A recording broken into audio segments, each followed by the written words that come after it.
Hey there, and welcome to Change Your Mind. I decided to go for a hike up in the mountains and thought I'd bring you guys along to a pretty special place in my heart. It's a place I often come to when I'm faced with challenges or questions about my life moving forward. And so it's pretty special to me. I've had a lot of memories in this particular place, a lot of crazy experiences. And so, I thought it was an appropriate place to go in this episode where we're going to discuss emotions, and specifically the lost art of crying. So welcome, and come along with me on the adventure.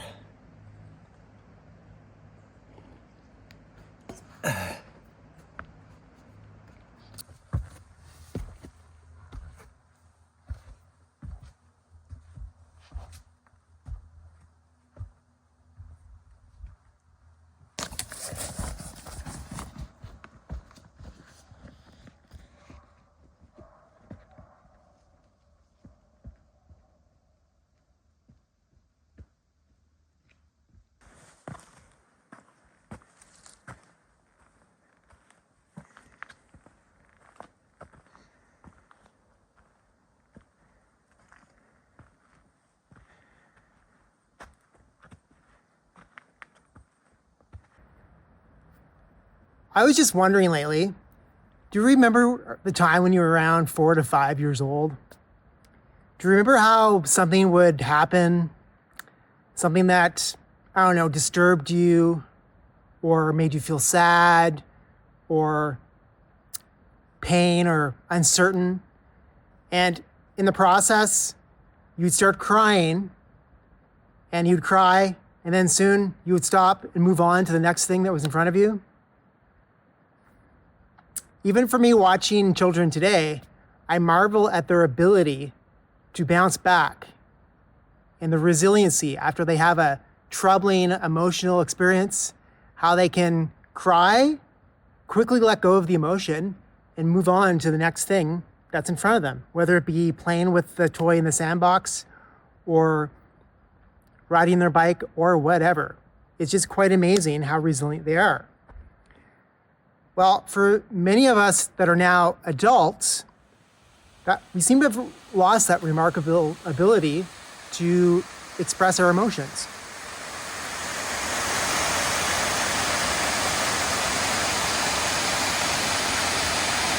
That remarkability to have an experience, to release the emotion from the event, and then to move on, we seem to have lost that ability. We've somehow lost this life skill, or we've learned to forget it. Somehow, many of us have lost this valuable skill, which is the lost art of crying. In this episode, we are going to discuss lacrimation. From Latin, lacra, meaning tear, lacrimation, the production of tears, which is a word that's used to describe the process of emotional release, commonly referred to as crying. So lacrimation and crying, it's a psycho-emotional shedding of tears, which is typically in response to an emotional event that rises up within us as a result of an experience in life and as a result of incoming stimuli. And it's an interesting phenomena because it is unique to humans amongst all of the other mammals and animals on Earth. Only humans are known to actually shed tears as our emotional release. So I'd like to paint for you a bit of an example in our modern society, the ideal, the image that's portrayed of the tough guy, the real man, which is the guy who lifts weights, muscular build, is always there, it's tough external shell, goes about his day, working hard, likes to drink his beer, likes to do manly things, go hunting, fishing. And this built up image of this tough exterior shell that's able to block incoming stimulus and to stand ground, projecting that illusion of strength and resilience. And on the flip side, there's the the emotional geek, the person who's very emotional, very sensitive, in touch with their emotions, and goes through the world kind of like bouncing from one emotional experience to the other, but yet they're always open, and they're the people that are actually full of love and easy to talk to, really easy to get to know. So the reason why I'm painting these two images is because somewhere in the middle is the truth of the strong and resilient individual. And the truth of the matter is that if we put up this tough exterior shell and we kind of tend to block off those experiences that make us emotional and make us feel things, then we're really at a loss, we're at a deficit. Because it isn't just through thought and logic and reason that we know and experience the world. It's kind of this balance between thought on the one hand, thought and intellect, and then emotion and feeling on the other hand. And it's these two sides of the coin that we continually flip back and forth between. Thought, you have a thought, then a feeling, and a feeling inspires a thought. And if they're in alignment, they come together and inspire action.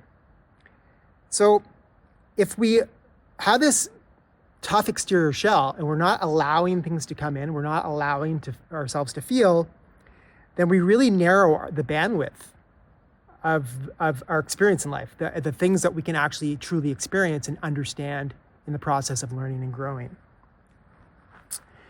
For me in particular, I find that my experience in life has been that I very rarely have ever seen men actually openly cry. Actually, in 50 odd years, on 3 occasions that I remember specifically, where men have opened up and cried in front of me, expressing their true feeling, their true emotions in the moment.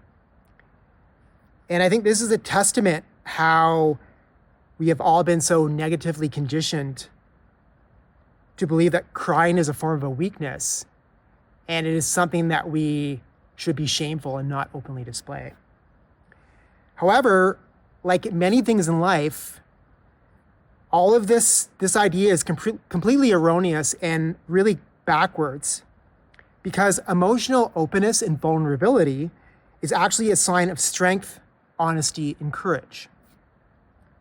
Emotion is the vehicle through which we communicate with each other, and in an authentic and truthful manner. Emotion truly is the vessel through which we most deeply experience and connect with others and communicate how we are feeling in our internal world. In a lot of ways, we have been conditioned by society to fear our emotions. Crying as release. Crying as release. So crying or lacrimation is one of those basic ways through which we communicate our feelings to those who are nearest to us.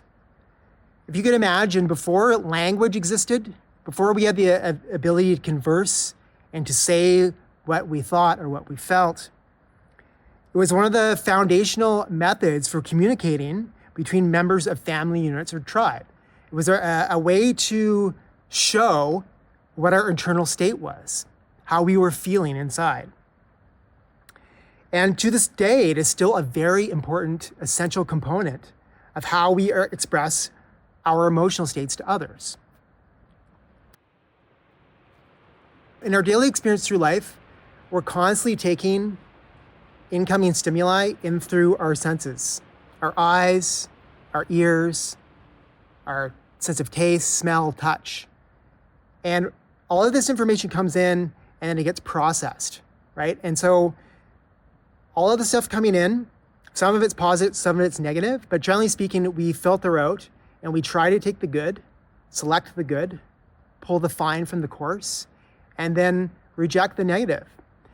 And unfortunately, sometimes a lot of the stimulus comes in, we don't have time to process it, and some of the negative energy that's imparted to us actually builds up inside of us. And the beautiful thing about crying and lacrimation is actually an essential process that allows us to bring up and release that negative energy and to put it back out into the world and to basically free ourselves from it. On top of this, another really important concept to understand is that when we're deeply emotional, through the act of crying, we are opened up. We are opened up to the point where we expose our true self and our soul. And one thing that I have learned in my lifetime that is an extension of this idea is that you cannot really truly love somebody until you can openly cry with them. You can share your tears and that openness and vulnerability, which then opens you up to communicate on that deeper level, which is true love. Now, the modern trend. The modern trend in society is basically from a very young age, we are told oftentimes by our parents to stop crying like a baby, or only children or babies cry. And this really is the beginning of a pattern of conditioning that has created more or less what I consider to be an epidemic of an emotional sterility throughout the Western world and beyond. At some point, we were made to feel shame when we cried, which is a kind of a shame in itself, because this sort of behavior of making the act of crying to be perceived as shameful and embarrassing and something that you should not do, this lack of understanding has led us to the unfortunate drought of tears that we find ourselves immersed in the present day. And so one of the reasons why this is a problem is because of this phenomenon known as emotional dampening. And so if you think about going through your life, we really are continually swinging back and forth. There's like a pendulum. From the Hermetic principle of rhythm, our emotions, our thoughts and our emotions are swinging back and forth. And throughout the day, we're always moving through a different wheel. We're cycling through different emotions. And if we start to repress our feelings by not releasing them, by not crying, by not allowing the emotions to rise up within us, what happens is we begin to limit our ability to feel emotions that disturb us. Things like sadness and grief and anger and fear, we lose the ability to feel them as they arise within us in the moment.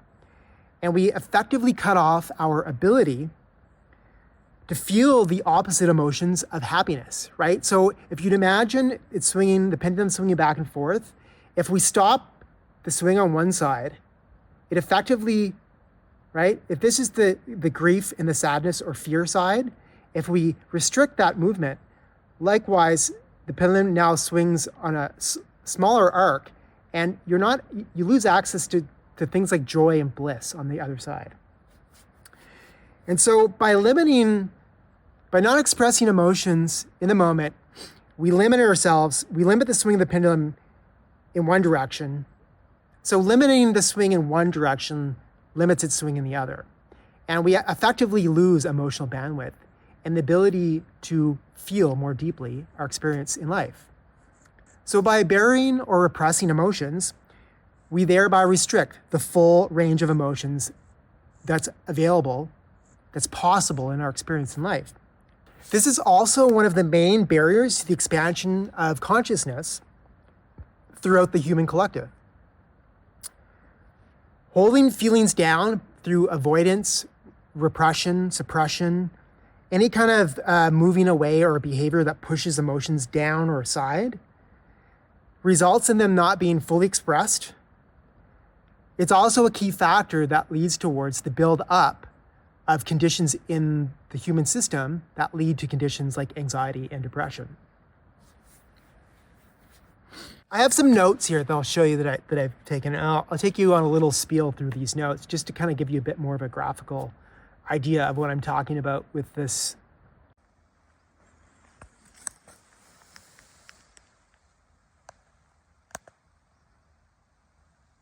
The best way to champion fears is through non-resistance to the tears.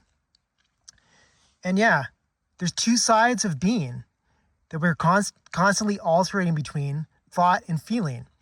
And really the bigger picture and our understanding of the world is the combination through the rational, which is thought and intellect, the masculine side, right? the active, probing masculine side, and then the irrational side, or feeling and intuition, which is the feminine side, which includes things like our imagination, right? So those two together, thought and reason, feeling and intuition, which is what really truly gives us the full understanding of the world that we live in and really colors our experience of life. And we've been conditioned by society to resist our emotions and intuition in favor of thought and reason. And as a result, we have become one-sided in our being. When you get to the point where you are sincerely working on yourself in an effort to grow and change into a higher version of being that is in better alignment with your true potential and a full expression of your true nature, your actualized being, then you will begin to start to feel more fully. Your emotional bandwidth will open up, and you will start to feel and sense more of this intuitive power shining through into your consciousness and really giving you an overall more full picture of the world, of your experience, right? And this is really important because a true growth trajectory is not linear. There's all of these ups and downs, and at the low points, the valleys, that's where we have to, we experience, we experience difficult points, challenging moments. And if we release them, if we cry and release, continue climbing up into the next summit on our path of growth, right? And this entire process, in many ways, by others has been labeled as positive disintegration, where in these valleys we actually shed the old parts of our personality and our ego that no longer serve us, that then liberates us to continue to grow and to move upwards in a growth trajectory. So when you learn to accept and surrender to these moments when you're emotionally overwhelmed and release the accumulated negative energy through crying, that kind where you are truly sobbing uncontrollably, like your whole body's shaking, you're just letting it all go, and you're pulsing, the energy's pulsing, and it's being pushed out of you. This is the best form of release and is indicative of a shedding of old, worn layers of personality that are actually holding you back in life. And yeah, it's a sign of strength. So there's my notes. There's my field notes for you.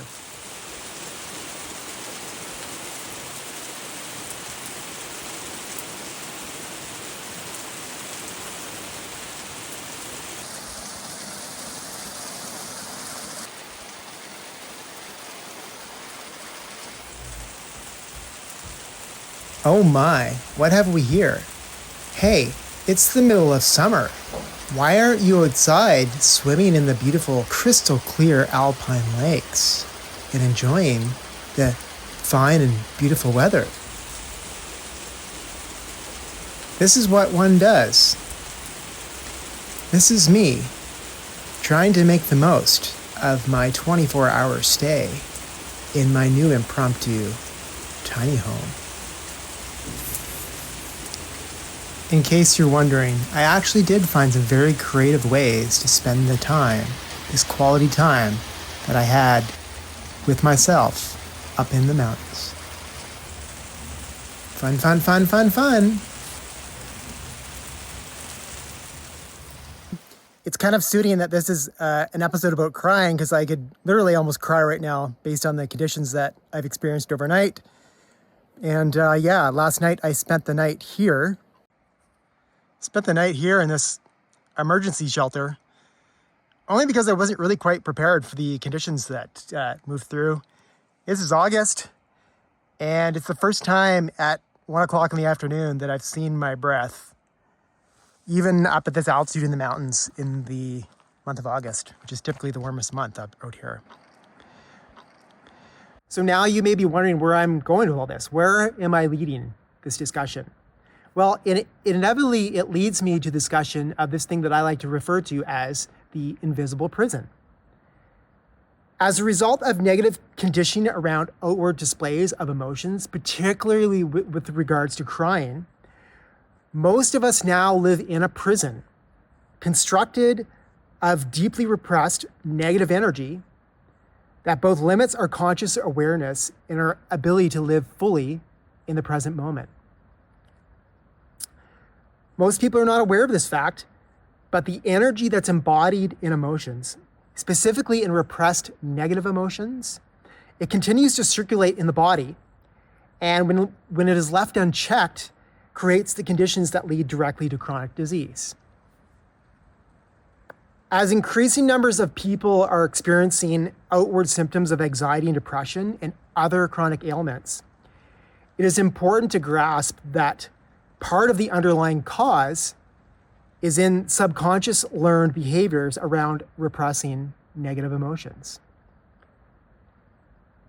A great example of this from my life, in my realm of experience, is that when I was in my early 30s, I experienced several traumatic incidents in quick succession, one after the other, that eventually led to the manifestation of increased anxiety that seemingly arose from out of nowhere. Literally, around the time I was 30 and 31, I just started experiencing all of the stress and anxiety that was new to my experience that I'd never experienced before. Eventually, the embodied negative energy from these traumas eventually began producing symptoms on the physical level when I began to experience panic attacks. My overloaded nervous system basically began trying to trick my body into believing that it was having a heart attack, so that would make me stop and slow down. The idea being to make me stop, slow down, reduce the incoming stimuli, so that my nervous system could process the emotions that were trapped within my system. Although it sounds strange, this is a mechanism to protect the nervous system when it is over threshold and dysregulated, right? At the end of the day, the nervous system that includes the brain, the nerves, basically all of our sense perceptions, that's connected to all of our organs and runs throughout and connects everything within our body and our organism as a human being. When it is out of whack, when it is dysregulated, strange things start happening within the body, right? And these strange things, this disorder really is what we refer to as disease when we are out of a state of balance and a state of health. So in order to rise above my anxious condition, on my journey, I discovered that when I began crying on a regular basis, the anxious states that I experienced actually happened way less frequently. I found that certain books, certain movies, certain songs in particular, would trigger certain emotions within me, certain feelings. And if I sat with them long enough, the energy would start rising up out of me and I would begin crying. A great example of this, even to this day, that I use as a metric for my own emotional health is a book by Jean-Dominique Bauby called The Diving Bell and the Butterfly. When I first encountered it, I was about 41, the same age that John Doe was when he had a pretty traumatic car accident. He actually had a seizure or stroke while driving. And he ended up being paralyzed pretty much from the nose down. He was left in a vegetative state and only had the ability to blink one eye. And through some miraculous divine intervention, he was able, with the help of an aide, to basically write this book, this memoir, by blinking his eye. Every word in this book is written one letter at a time through a series of him blinking an eye with the help of an assistant who records the words down. Anyways, for me, when I read this book, typically the first page of it, by the end of the first page, I usually break down because it brings me into his world, into his world of intense suffering as he's going through this process. And not only that, not out of sadness, but over this deep connection that I make with him on a very basic soul level as a human being. Not only acknowledging his suffering, but also the amazing endurance of his human spirit that allows him to actually write this beautiful memoir. So that's one example. Another example is a song by a Swedish artist named Jona Lee. It's called Luminary Rainbows. A beautiful song, a collection of very deeply introspective words combined with very, very fascinating music that sets this tone that kind of is like represents the human experience, that the beauty and the fleetingness of the human condition, that acknowledgement of the fact that we experience this thing called life, this beautiful thing that's has a beginning and an end, and we don't get to take anything other than our experiences with us. And so that emotion is really captured for me in that song. And almost every time I start to listen to it, I break down. And it's just this release of energy and emotions, which actually is very healthy. If you have these things that you are aware of or that you stumble across that make you feel very emotional, that make you cry, these can be really useful tools that you can use to help release some of the energy emotional energy that's trapped in your body. Laughter is really good as well, particularly when you experience that deep down belly laughter where the whole body shakes, that comes from down low, shakes the body. It really helps to stir up trapped energy. With all this said, it kind of leads me into this idea of crying and lacrimation and the art that's involved in it. So what can you do and how can it help you? Well, really, if you just allow yourself to feel your emotions fully in the moment as they arise, and to express yourself, to express how you're feeling, and to not to suppress it or keep it down, to not be ashamed of what other people around you may think or perceive. Oftentimes that is us projecting something that we've been taught onto the situation, which isn't true. And I know most people balk at this because, like I said, the vast majority of us have been programmed to believe that it's not okay to cry openly. And we tend to feel shame, even when we do it in private. And there's a big difference between, I have to make this disclaimer, there's a big difference in expressing negative emotions like anger and jealousy and envy and greed and things like boredom, right? Emotions like that, and letting them rise up and control you and control your states. I'm not talking about that. I'm actually talking about expressing emotions, the things that are arising within us as we go through our experience of life. What I'm talking about is emotions that are arising as they come up. You begin to feel a bit agitated. You feel a bit discomfort in your body because it does make us feel uncomfortable. Typically, our reaction is to move away from this discomfort, to distract ourselves, to avoid it, to move away, distracting with food or entertainment or action, like going and doing something rather than just sitting with the emotion. And when we do those things, when we move away from the feelings and the emotions, through this process, you're actually suppressing them and you're keeping that energy circulating in the body. And again, in many cases, the experienced elements of anxiety in the form of agitation and confusion, nervous tension, uncomfortable body sensations, they often indicate that there is emotional energy that needs to be released. Now, if you find any of this discussion here interesting and potentially useful, feel free to go to my website at www.changeyourmind.life.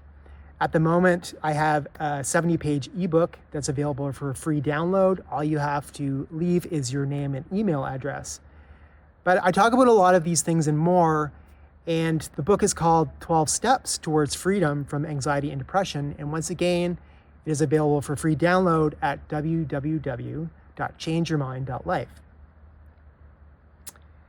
In summary, I have 3 main points for you. And number 1 is that crying is a very important and proven method for releasing negative energy of old emotions that's stuck in the body. Secondly, There's no shame in crying. It's actually a sign of great resilience and strength, and it is essential to good human health as pissing and shitting, right? Imagine if you were just to continue to eat and drink without ever excreting or urinating, right? Imagine what would happen. Well, the same thing can happen with incoming emotional stimuli and impressions. This is something to think about. There's really three main foods in the human organism, from lower to higher. We have food that is digested in the stomach. We have air that comes in that's digested in the lungs. The oxygen is pulled away and the rest are expelled. And then we have external stimuli coming in through our senses in the form of impressions, which actually have to be digested in a similar way. They need to be processed, the good kept and incorporated into our experience, into our being, and then the negative released. So again, something to think about. So I encourage you to experiment and to find books, poetry, movies, songs, anything that can stir you up emotionally and that you can use on a regular basis to help open the door so that you can more readily let go of some of the emotions that are stored deep inside your being. Some of these resources and tools for creating conscious emotional upheaval can help you open the door so then you can more readily let go of your subconscious emotional burden that may be holding you back from a more joyful and liberated way of life and being in the world. Anyways, that's it for this episode. Until next time, take care. And thank you for being here. Your presence is truly a gift.